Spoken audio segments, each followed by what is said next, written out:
On this episode of MythBusters, Just boom! Adam and Jamie launch a prolonged assault That was awesome! on a devilishly difficult weaponry myth, That is amazing! That's what I'm talking about. finding out if 13th century Syrians She's hungry for some boat, aren't you, girl? created the world's first rocket-powered torpedo. I don't know, maybe that was a little too powerful. What do you think? Meanwhile, Carrie, Grant, and Tori are feeling the pressure. It's really strange having a job doing things that your parents told you never to do. As they pop the cork on a vino myth. Can a blaze in a wine bottle truck really turn into a cork-firing machine gun? This is why we can never have anything nice. Who are the MythBusters? Adam Savage Here we go. That's 100% wacky right there. and Jamie Hyneman. Relax. This one hurt a bit. Between them, more than 30 years of special effects experience. Joining them, Tori Belleci, This is real science. Carrie Byron, Let's do it. and Grant Imahara. He's alive! They don't just tell the myths, they put them to the test.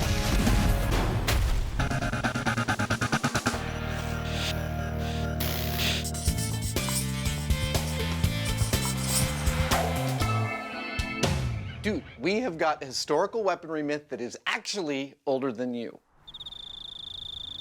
Okay, check it out. It turns out that the torpedo might have been invented in Syria in the 13th century. Really? Well, okay, so today we think of a torpedo that's something that launches from underwater and reaches its target underwater. This, in fact, was a rocket-powered device that skimmed across the top of the water, delivering an incendiary to its target. Did it work? We have no actual record of them actually using it. We have modern speculations as to its shape and its function. Our job is to figure out just how viable a weapon of war it might have been. While modern speculation abounds, the historical record is a little sketchy. Supposedly, this torpedo would travel over the water and explode on impact. But did it actually work? The MythBusters are going to find out. So I have scoured every historical reference I can, and while there's not a ton of information, I think I know where we should start. Go on. All the accounts generally agree on the overall shape of this torpedo, that it is pear-shaped with a narrow end and a fat end, and it had two fins extending from the rear, and that it's powered by a black powder rocket of about 20 pounds of black powder. The question is, what does the underside look like? How it met the water? Nobody has a speculation about that. That's kind of up to us. Well, why don't we go down in the shop and each take a stab at it and see what we get? Exactly what I was thinking. If you're thinking torpedoes, you're probably thinking about World War II versions that move along just under the surface of the water, where this one was specified to skip along top of the water like a small motorboat. So if you're thinking about motorboats, on the one hand, you could pick a deep V sort of a hull, which has the advantage of tracking straight and being able to handle choppy water. But on the other hand, it actually requires a lot of power to do that. You could pick a flat bottom sort of a hull, which moves along very quickly on the surface of the water, but if it goes too fast, it can get air under it and actually flip and lose control, which would be a bad thing. Right, there are two possible hull choices, the deep V or the flat bottom. So to test which style works best, the guys begin by designing two torpedo prototypes out of pliable copper. And that means it's hammer time. My tools of production, I'm using every sheet metal production tool I have ever purchased, from synthetic hammers, planishing hammers, motorized planishing hammers, anvils, beater bags, everything. And I've got a cannonball.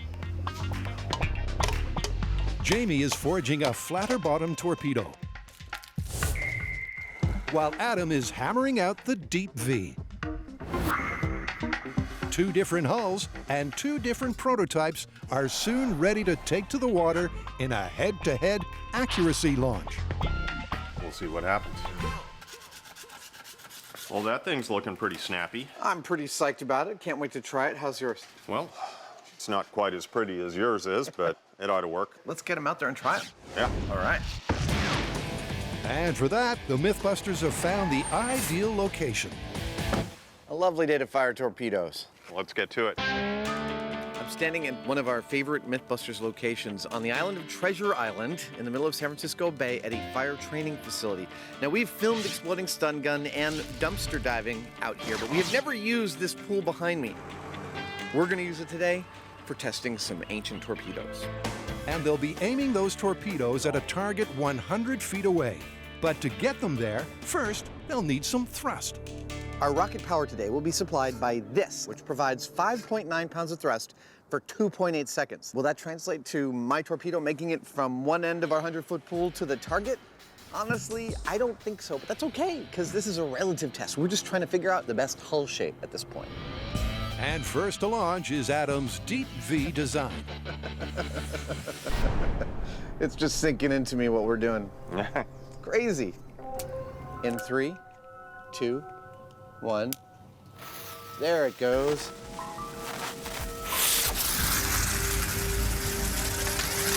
Look at that. That was lovely. That was pretty neat. Aside from curving a path straight into the wall, Adam's torpedo did make it 30 feet across the pool. Well, I think my torpedo did pretty well. I think it still was showing a lot of resistance in the water, didn't quite get up on a plane, so I think I can actually take out a bunch of the weight in these fins and I might get an improved performance. The torpedo was plowing through the water rather than hydroplaning, meaning it's slow and crooked. But will an attitude adjustment make the difference? All right, here we go. It loves that spot in this pool. Sadly, taking the extra weight out didn't help Adam's lethargic torpedo. Seems to be holding up pretty well. Any suggestions? You could strap 2 rockets onto that rocket mount, because I think you're just not getting up on top of the water. It may be that you just don't have enough power. I'll give it a shot. Adam's hull design is a little deeper and more rounded. That inherently requires more power to push it through the water. It may go just fine if we give it that power. The idea is that more thrust will not only give more power, but also get the torpedo up on top of the water, allowing it to skim fast and true to its target. Adam torpedo test 2 rockets in 3, 2, 1. And we are lit.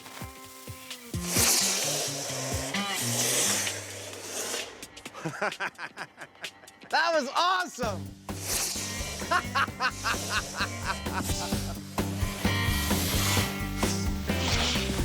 2 rockets did push the torpedo over 60 feet, but it seems the V-shaped hull is still plowing through the water, slowing it down and pulling it off course. Yeah, that hull shape doesn't seem like it's working very well. The fact that it's spraying so much water around says that it's wasting a lot of energy. Yeah. With the Deep V design shelved, it's sink or swim time for Jamie's flat-bottomed hull. All right, here we go. 3, 2, 1.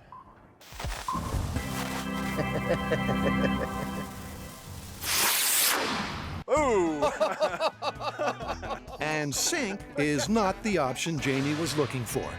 The only problem I saw on this one was that it submarined. So I figure all I have to do is bend these tail fins with a slight downward pull to them, and that ought to hold the front end up. Okay, now to see if this minute modification makes all the difference.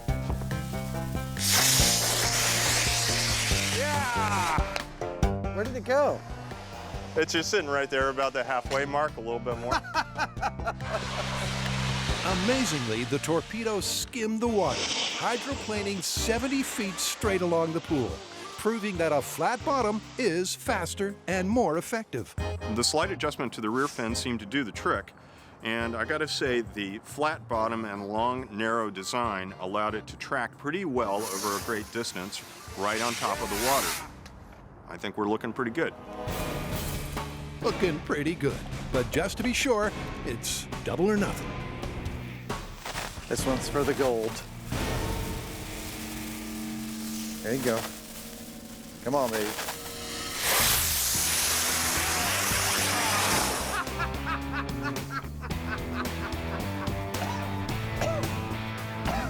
Despite veering slightly off course, it's clear that the flat bottom is straight up the best design. And that's good news for the myth. I think we have our design. It goes pretty quick, doesn't it? It's head and shoulders above the pear-shaped design. I think that's what we should go with. Okay, let's get out of here.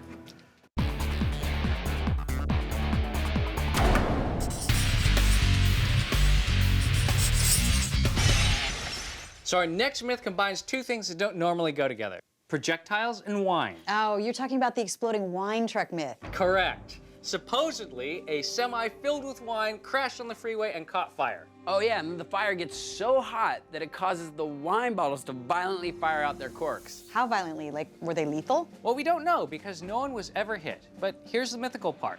Supposedly, the corks flew 100 feet, and when the bottles went off, they sounded just like machine gun fire. There's no doubt this blazing bottle inferno actually happened. But were the reports of its demise greatly exaggerated?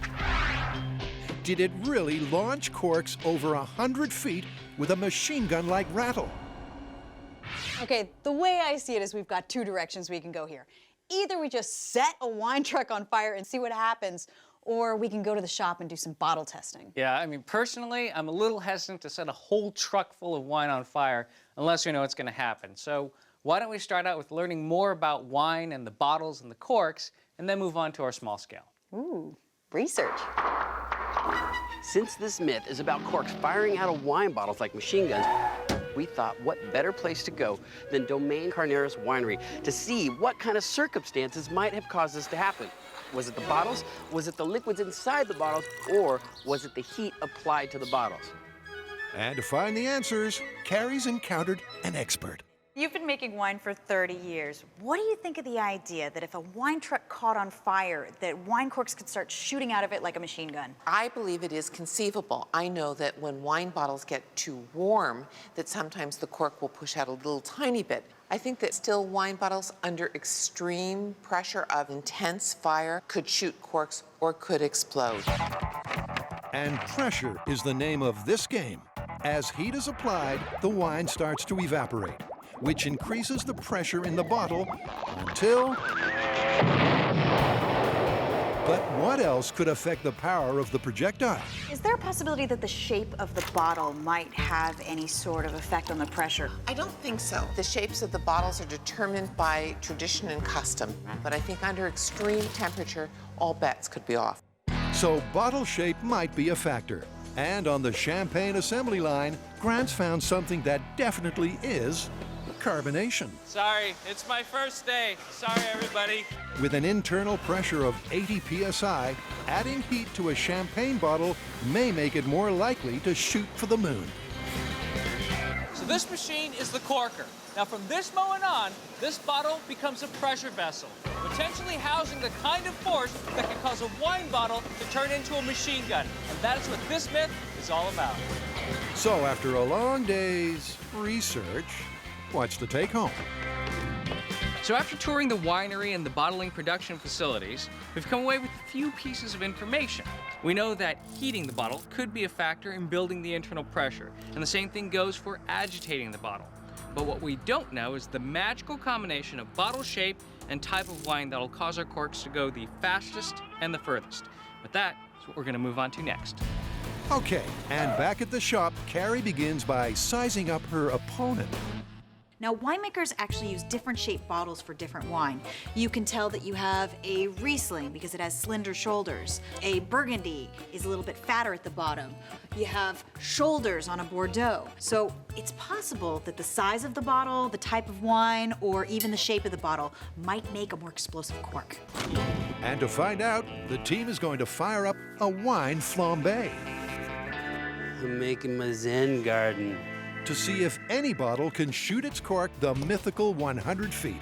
And here's how. So for our bottle Olympics, we're gonna have a flame off. We're gonna put each different type of wine in this holder right here, turn up the flame, and compare the results. Now there are 3 pieces of data that we're after. Number 1, how long does it take to pop the cork? That's why we've got this timer right here. Number 2, how fast is the cork flying when it exits the bottle? That's why we've got this scale and our high-speed camera. And finally, how far does the cork fly once it pops? That's why we've got this scale that goes all the way down to the end. And first up is a room temperature Bordeaux. Here we go. With the team safely behind the blast shields, now the waiting begins. You know, this could be my favorite way to open up a bottle of wine. Remember, the corks in the myth supposedly flew 100 feet. Right now I call we are at 50 seconds. But how far will the Bordeaux blow? Oh, that was it? I was either expecting glass go or a cork go, but it went. Pip is right. After 2 minutes, with the temperature at 160 degrees Fahrenheit, the cork erupted at a feeble 3 miles per hour and barely made it to the sand. After hearing this story, we got prepared with blast shields and eye protection and ear protection, and we got 2 feet of distance. But being glass half full optimists, the guys reset with a twist. So this bottle looks the same as the other one, and it is, but there's one big difference. It's been chilling for a while, since we don't know whether the wine was being refrigerated when it was being transported. I'm gonna throw this in and try it again. But will the chill give a greater thrill? I think I see it swelling. Oh, yeah. Yeah, it's starting to push out. Okay. Woo! Nice. Although still way short of the myth, 3 feet 4 inches. the cold Bordeaux did fly 50% further than its warm counterpart. Now, there are a few reasons why a cold bottle might actually be better for this myth than a warm one. To start out with, a cold bottle and a warm bottle both have the same pressure. But the more drastic change in temperature that a cold bottle experiences might mean a more drastic change in pressure. So from here on in, they're sticking with cold bottles on high heat. Next up, Burgundy. Chilled. But neither the Burgundies Hey, 5 feet 10 inches. nor the Sauvignon Blancs It got caught. nor even the fortified quartz That was pathetic. That was adorable. come anywhere near the mythical 100 feet. Looks like size doesn't matter. And that just leaves the final wine, Long, slender bottle, high heat. the Riesling. 30 seconds on the clock. All is quiet until the temperature hits 200 degrees. when suddenly, Here we go. Whoa! Wow. Oh my gosh! It went off the end of the scale. That is incredible. incredible is right. Maybe because of its pointed shape, the Riesling shoots its cork over 30 feet at 32 miles an hour. Still not far enough for the myth, but all is not lost. What we have here is a wine bottle graveyard. Now, we have basically tested every different type still wine. We've tested a variety of shapes of bottles, and we have tested a variety of size of bottles. Still, we have not been able to get our corks to fly farther than 30 feet. So now it is time to address the elephant in the room. That is the champagne bottle.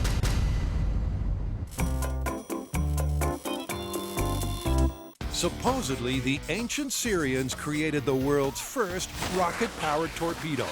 But did it work? In the small-scale launch, Jamie's flat-bottomed prototype won on speed and accuracy. So now what?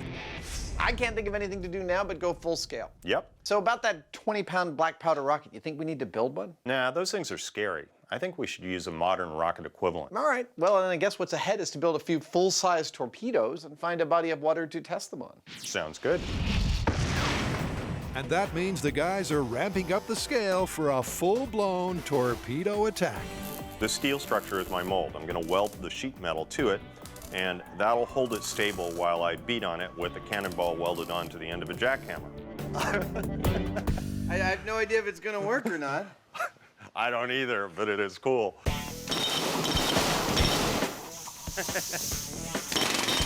Now, that may seem kind of elaborate, but it's not really unlike what would happen in ye olden days with Syrians and muscular slaves and so on, nicely rounded rock. Difference is that they would have taken days, and I'm going to do it in a couple of hours. That looks great. That may be the plan, but the cannonball has other ideas. With Jamie's jackhammer beaten, it's clear they'll have to find another way to hammer out this myth.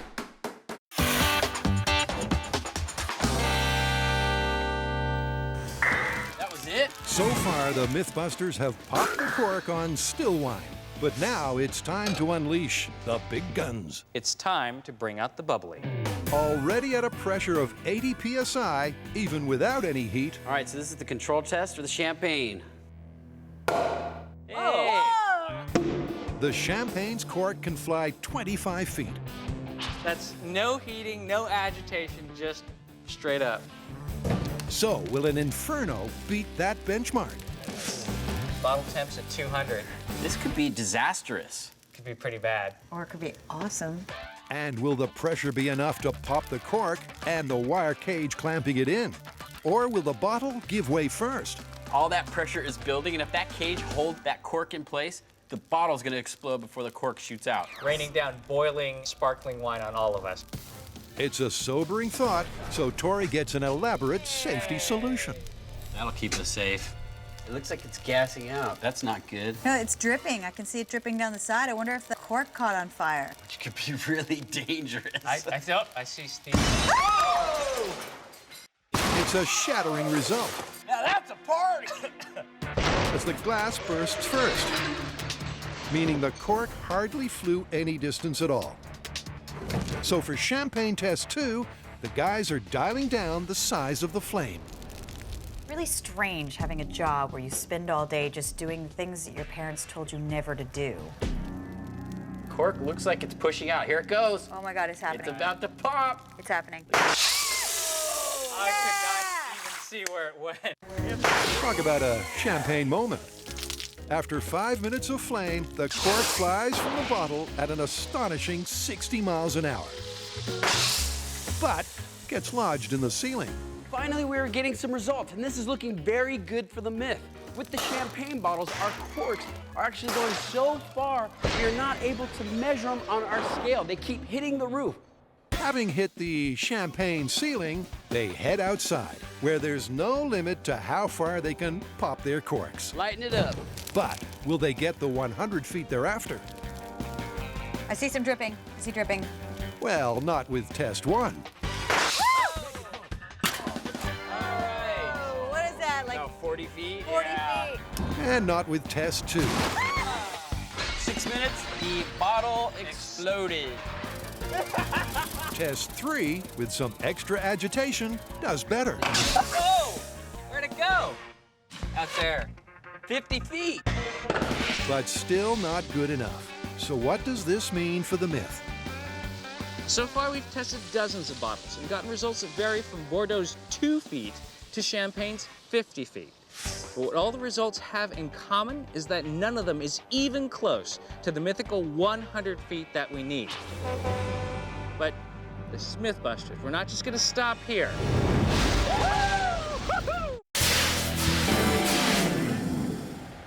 Turning torpedoes full scale, the MythBusters struck a problem. But it's okay, because Jamie Hyneman has been on the case. Dude, that is amazing! I'd heard about this technique called hydroforming, where you use water pressure to form sheet metal shells, and I decided to give it a try. All you do is you take a couple of pieces of sheet metal and you weld them together, and then you pump high pressure water in between them, and it inflates like a balloon, at least in theory. That's gross! This first attempt actually buckled severely, so it wasn't usable, but I figured if I weld it to a heavy steel frame that it might restrict the buckles, and it kind of did, but, well, it buckled the frame. At this point, I was getting really invested in this and determined to see it work. You want to see how I pulled it off? Okay. Yep, with his extracurricular determination, Jamie has come up with an ingenious Plan B. Take our piece of sheet metal and clamp it between two massive plates of steel. We've cut out an almond-shaped hole in the top plate and attached our pressure washer pump to a small hole in the bottom plate. Now here's the fun part. All we do is start the pump, and the water pressure pushes the sheet metal out the almond-shaped hole. inflating it just like a balloon. Ha! It's perfect. It's a long way from medieval blacksmithing, but I can make a torpedo shell in about a half an hour. It's like magic. Beats beating on it with a hammer.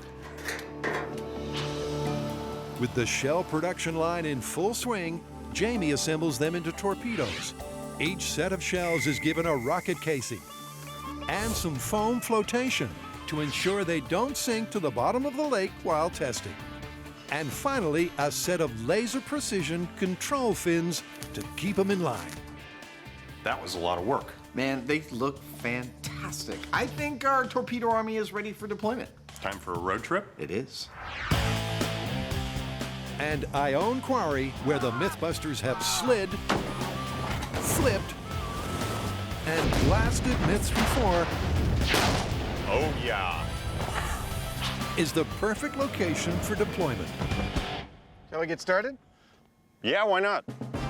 Let it drift. First up, to create a familiar target, Do you want to save your own city? at 800 feet from shore, the boat is positioned well out of reach of an ancient archer.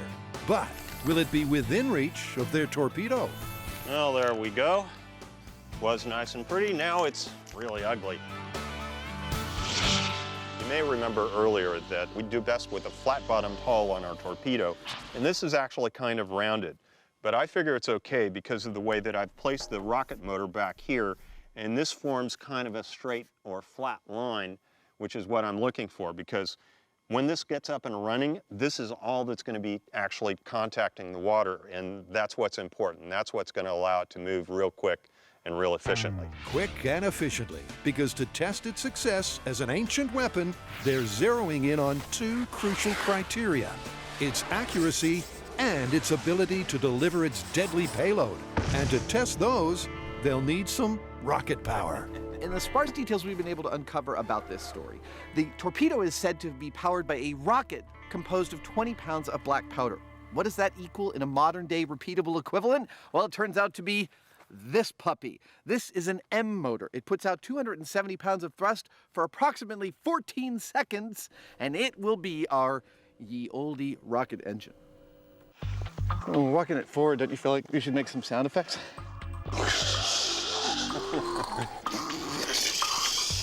Boom. With the ye olde rocket equivalent on board, test one is about accuracy, getting their torpedo to hit its mark. All right, that's hot. Let's do it. Let's see what it does. And even though there are not yet incendiaries on board, the guys take cover behind the blast shields. All right, man, count it down. Okay, here we go with the full power rocket in 3, 2, 1, go.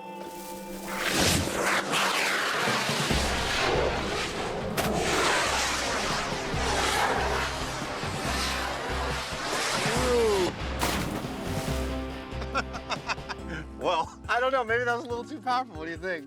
it was fun though. Let's do it again. Okay, so the world's first launch of an ancient torpedo didn't go quite as planned. Instead of hydroplaning, it went off like a rocket. Everything started out okay, and then everything seemed to go haywire. It spiraled up into the sky and did this massive belly flop, absolutely crushing the top of this. Wow, that is a lot of damage. This is like a car accident's worth of damage. It bent the entire central shaft of this thing on an arc. It's fantastic. Fantastic, but nowhere near accurate.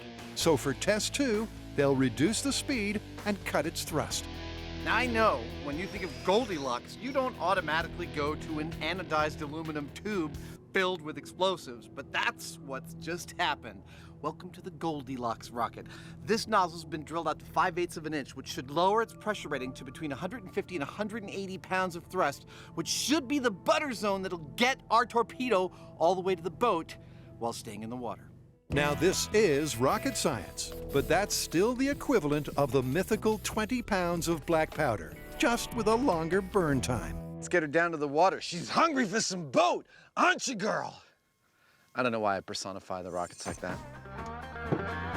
Question is, will reducing its speed help their torpedo stay waterbound and stay on target? This is the Goldilocks torpedo in 3, 2, 1, fire.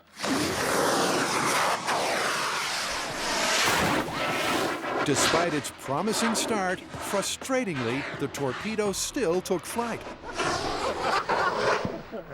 Still a little too much power, but really nice. I think that's fun by itself. Why do we need to hit the boat? Damn, that one just wouldn't quit. It was like a porpoise. Yeah. It kept going up and then down underwater and up.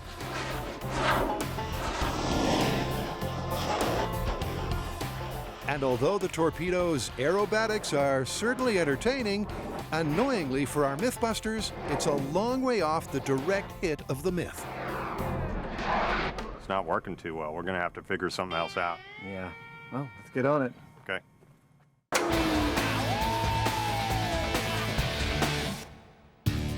It's no myth that this semi became a blazing vino inferno. But did its cargo really explode as per the reports? Okay, so there's two parts to this myth: the distance the corks flew and the machine gun firing effect. Well, as far as the distance goes, it's looking a little dodgy. I mean, even our best performer, the Champagne, chilled and agitated, only went 50 feet, half the required distance. All right, well, that just leaves the machine gun fire effect. I think it's time we take this myth full scale. I totally agree. Let's fill a semi-truck full of wine, both our winning still, which was the Riesling, and a ton of champagne, and see if we can get a machine gun fire. To the bomb range. Yep, there's only one destination for this bottle barbecue. And it's BYO semi-trailer. It's actually in pretty good condition. Let's burn it. And with the truck in position, prepped, and the firewood stacked, Nice job, MythBusters. now to stock it with some bottom-of-the-line wine. So we have our truck. Now we're gonna fill it with almost 1,000 bottles of champagne, which is our obvious clear winner from our bottle experiments. We got 60 miles an hour and 50 feet from those corks. Just for good measure, we're gonna throw in a few bottles of our still winner as well, which is the long, skinny bottle. And based on their shop tests, they are making sure the bottles stay cool. So we brought in our champagne from a chilled truck and transferred it to this one that we're gonna burn. This is gonna keep it cold until we're ready to start the fire. It's a meticulous operation, but not everyone's impressed. On the record, I'm just going to say, on behalf of me and all the other bomb techs around the United States and the world, I'm totally against this burning of wine and champagne. I'm with you on that one, JD. This is nothing but a travesty. All right, here we go. We're lighting up. Okay, 3, 2, 1. Let's go. That's beautiful. So we filled the truck up with our wine. We've just lit it on fire. This fire is burning hot, but do I think we're gonna get the machine gun effect that we hear about in this myth? I have a hard time believing that. Tori's not convinced, and after 5 minutes, the simmering semi is still relatively quiet. Oh, Here we go. yeah. Heard him. I mean, it's not like a machine gun you would imagine. It's more, Not yet. Hold your horses. Experiment's not over yet. Carrie's right, because in their earlier tests, it sometimes took 8 minutes for the champagne to fire. 8.5 minutes. Oh, man. And as the saying goes, good things come to those who wait. Hey! Oh, my goodness. It's like firecrackers. Yeah. Really expensive firecrackers.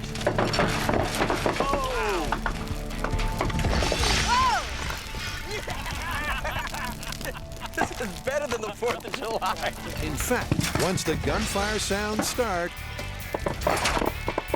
there's no stopping them. Wow, you see shrapnel flying out here? Yeah. As hundreds and hundreds of bottles either pop their corks or explode in the fire. I can't believe how well this is working. After we set the trailer on fire, those bottles started popping just like a machine gun. It sounds like 4th of July. I gotta tell you one thing. If I were a fireman and I heard what sounded like automatic machine gun fire coming out of that thing, I wouldn't be approaching it. Absolutely, because with corks flying 50 feet and glass shrapnel even further, this is a wine tasting to steer clear of. But with the semi reduced to ashes, is the myth in any better shape? Look, there's one right there. Wow! What distance is that? That's easily 50 feet. You know what? It sounded like a machine gun. Yeah, but the myth's at 100 feet. That's not even near it. So I'm thinking this is busted overall. Yeah, I say busted. All right, busted. But what if we harness the power inside these bottles? Like what? I don't know, make it directional? Make some kind of a gun? A machine gun? Maybe. Are we gonna MythBuster this up? Yeah.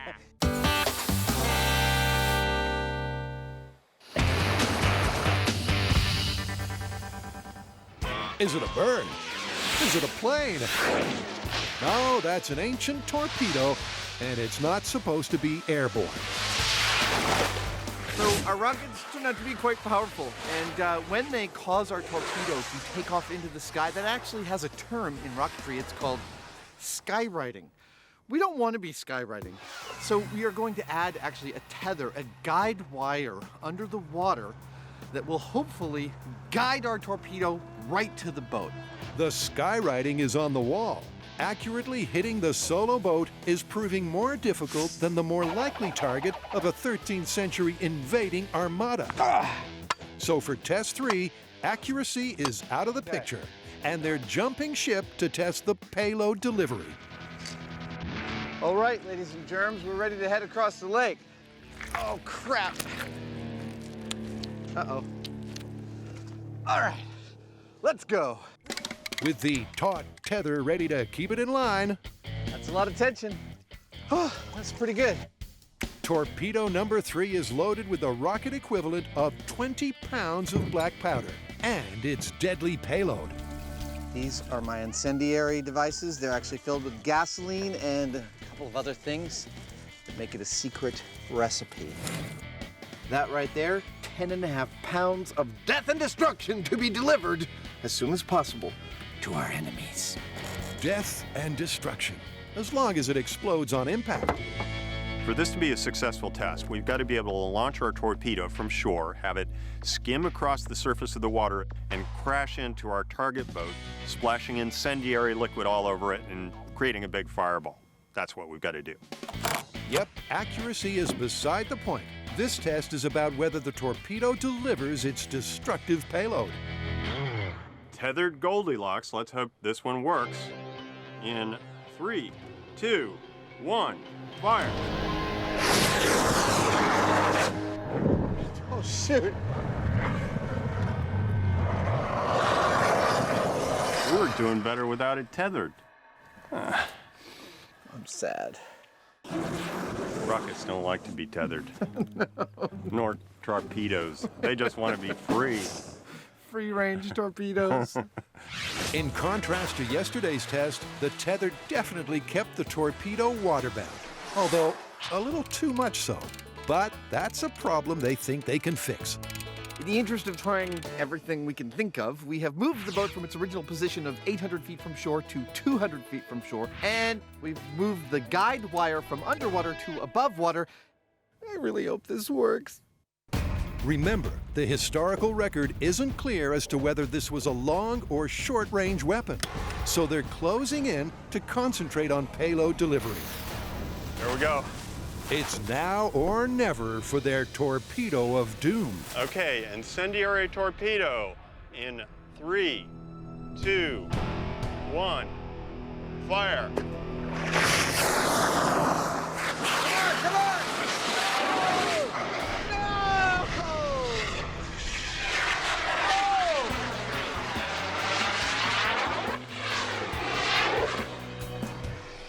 Wow.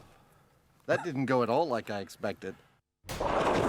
So close, but so far. Maybe we should just go home. No! We have to hurt this boat! Darn it!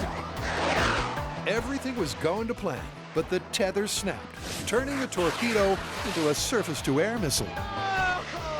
and getting the MythBusters all bent out of shape.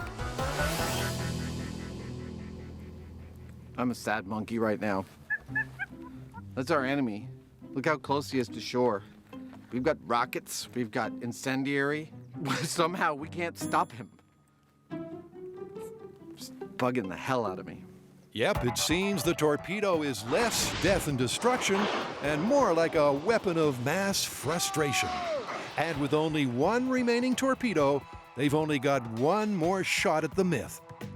Captain Kirk never said this to Scotty, but I think we've got too much power. And that tether is not working for us. I think we got to remove it. Yeah, I think so.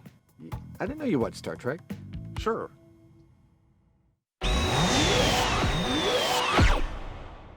We set a full-size trailer filled with sparkling wine and still wine on fire. And we got a machine gun type effect.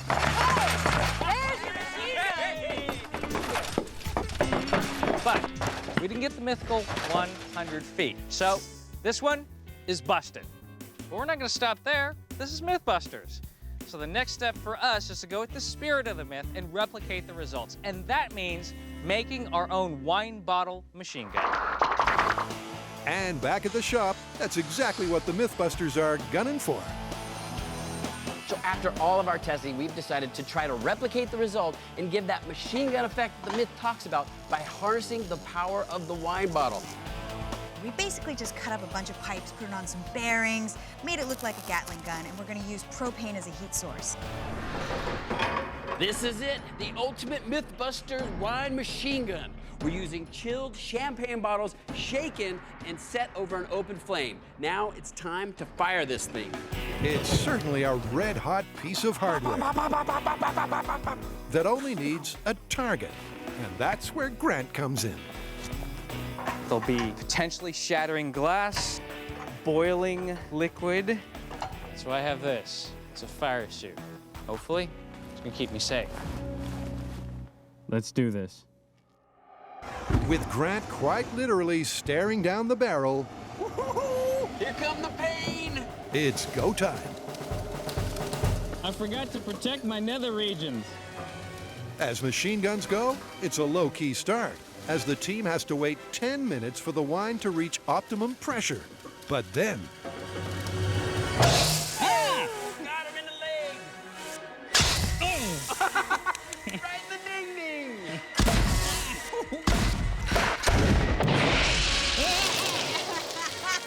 I don't know about dangerous, but it's hilarious. Oh! They're actually hitting with some force. Right in the gut. it's a sparkling MythBusters moment. Oh, yeah! But with reloading too dangerous, the conclusion is inevitable. Is that it? All right, I think that's it. We got the wine bottles to act like a machine gun, and we got the corks to go in the direction we wanted it. Now, I feel a little bad for Grant. Oh, yeah! But I think he would agree it was worth it, at least for science.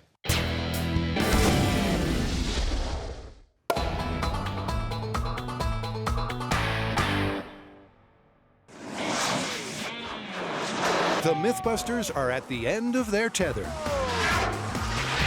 Frustratingly, their ancient torpedoes have missed the boat on accuracy and payload delivery. But they've had a eureka moment. Perhaps it's all down to too much rocket power. Well, sometimes less is more, and I think this is one of those times. We're going to lose the tether, and we're going to go with a rocket motor that puts out about half the thrust of the ones that we've been using heretofore. Hopefully, that'll allow our torpedo to stay as a boat and not a rocket and go crazy.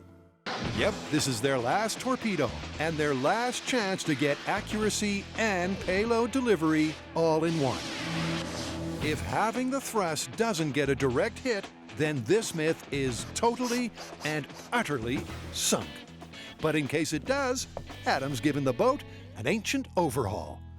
Why the hell are you putting all that crap all over the boat? It's just gonna catch on fire. I don't want to burn this boat down. I mean, I know we need a finale, but Maybe we could save it somehow. It's an important addition to make our boat just as flammable as its 13th century equivalent. Now, for those of you playing at home and complaining that the enemies of 13th century Syrians were much more likely to be Mongols than Romans from 1300 years earlier, I say congratulations on knowing so much about history. With the boat fully prepped and the torpedo armed to the teeth, it takes its slow walk to the shore. Don't drop it. I will not. But will it have the bite of the myth? This part, when the explosives are live, is not the fun part of this job. No. The tension mounts as their final torpedo is ready for launch. It's live. Good. Then the guys retreat behind the shields, and it's sink or swim time. It's now or never. Incendiary torpedo in 3, 2, 1, fire. And a misfire. It's a dangerous moment. With the explosives live, our MythBusters carefully tweak the trigger and take cover once again for the countdown to launch. Third time's a charm. I just wish it had worked on the third time. Incendiary torpedo in 3, 2, 1, fire. This is starting to get me upset.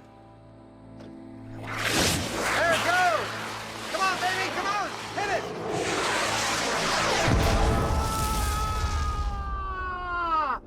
Just boom! Yep, that certainly was chest bump worthy. Not only did the torpedo stay on the surface of the water, but it delivered its deadly payload. That sent fire up over the bow of the boat. That was awesome. Holy crapola! Oh, there's a fire. Luckily, I've got a 13th century fire extinguisher. I have saved your boat. Yeah, that was a perfect hit. And, you know, you could have used explosives, you could have incendiaries, anything you want. If it hit that hull like that. You know, I'd be telling my other boats to turn around if one of those hit me. That's what I'd be saying. Turn around! Get the hell out of here. These people are crazy. That last launch was what we've been looking for all week. The engine caught fire, started to push the torpedo. It skipped beautifully on the surface, maybe veering about a foot or two to the right, and slammed into the side of the boat, embedding itself, releasing its incendiary, and catching it all on fire at the same moment, and setting the boat on fire. Pretty much every last thing in one launch. I still can't believe it. I'm pinching myself.